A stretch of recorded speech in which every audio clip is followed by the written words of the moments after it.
The word for today, your God given voice. Elihu suddenly spoke up in Job chapter 32. It's apparent he had been present all along, but he held his peace because he believed Eliphaz, Bildad, and Zophar were older and wiser than he was. I am young in years, and you are old. That is why I was fearful, not daring to tell you what I know. Job 32, verse 6. After hearing the long and meaningless discourses of Job's three older friends, Elihu suddenly felt emboldened to speak. It is the spirit in a person, the breath of the Almighty, that gives them understanding. It is not only the old who are wise. Therefore I say, listen to me, I too will tell you what I know. Job 32, 8 to 10. Then he spoke non-stop for the next 6 chapters.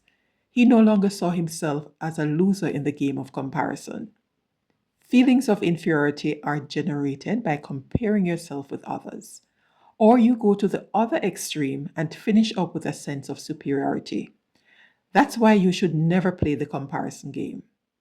Can you recall a time you felt so inadequate that you kept quiet and refused to speak up, even though you had a worthwhile thought or idea?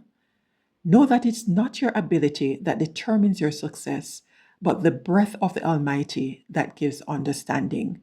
Job 32, verse 8. The secret of success is drawing daily on God's enabling power. When you become persuaded of this truth, you will be able to speak up and take on new levels of responsibility without fear of failure.